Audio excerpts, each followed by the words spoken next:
everything extra, everything in your presentation that doesn't need to be there, everything extra is a liability. Here is one of my favorite research studies from nature.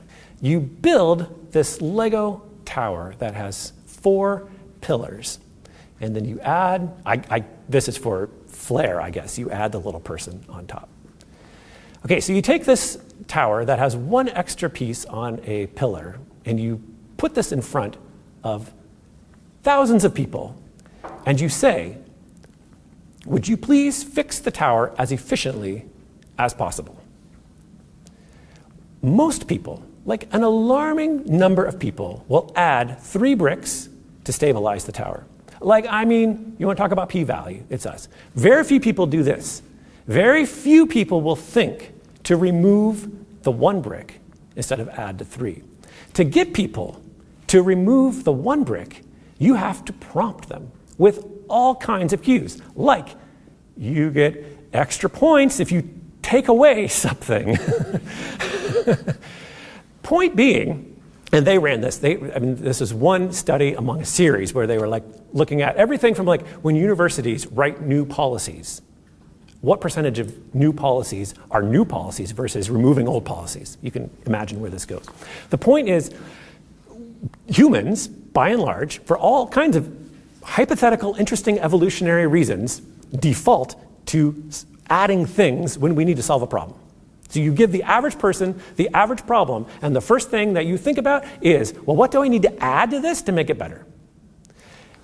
You have to build in some hard stops and some checks and balances in order to prompt yourself to look at a problem by asking, can I take anything away to address this problem? Because we do not default to doing that.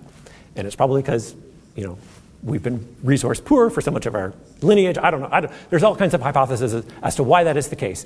But the point is, your greatest temptation in improving your presentation will be to keep adding more. 100%.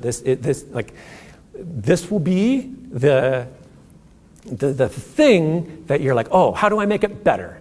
You will answer the question, how do I make it better, by what else can I add? And it's just the way our brains work. It's worth being aware of it. Here's a cheesy example. I say, I'm going to give you a knife. It is so sharp. It's the sharpest knife in the world. This is a super sharp knife. And you're like, okay, thank you. Thank you for the sharp knife. But like, oh, wait. Would you rather have 7 or 8 knives? They're pretty sharp, but they're not as sharp as the 1 knife. And you're like, oh, maybe that's helpful. Oh, that's helpful. Okay, let me give you a whole bunch of knives, but each one of these knives is maybe like 30 or 40% less sharp than the first knife. And I'm sorry, it's cheesy, but I don't know of another way. This is what we do, right? We add so many points that we dull the points. The more we add, the duller it gets. So how can I improve this presentation? By subtracting from it. Write yourself a sticky note at some point. Future self. Future self, at some point in the future, ask, what can I possibly get rid of? And I know what I can possibly get rid of because all the way back to the beginning, I know what it is that I'm hoping people will do so that this information becomes knowledge in the world. I'm clear on that action, and if what I am saying right now doesn't need to be there, in order to get there, it's got to go.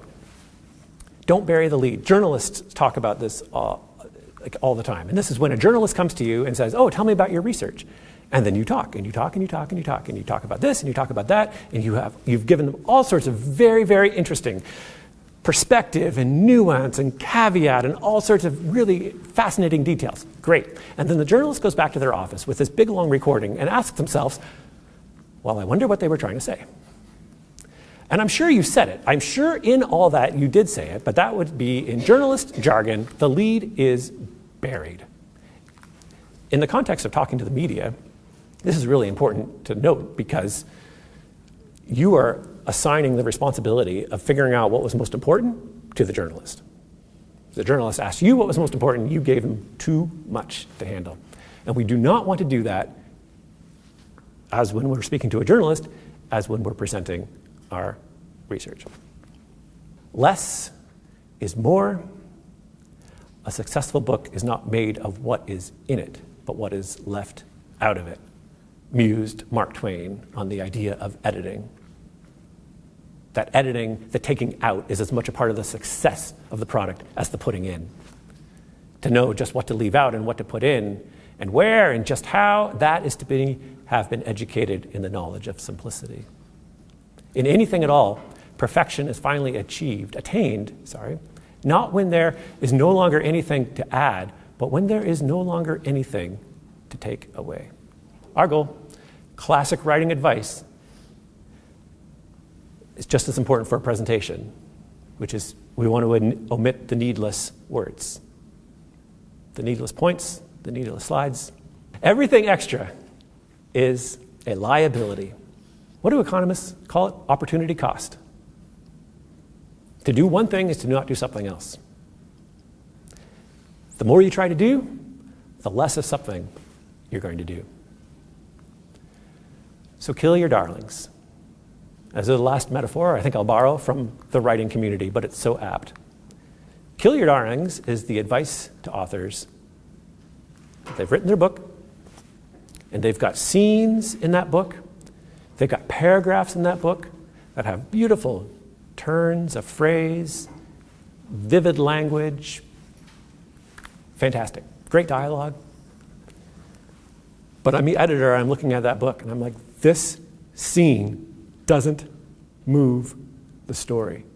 You're telling this story to take me somewhere, to get us somewhere, to bring us along the way, to say something. This is not getting us there. Therefore, it's getting in the way. And that's the darling. You love that slide. You love that data point. It's good. But it's not part of this story, and therefore it comes at that cost.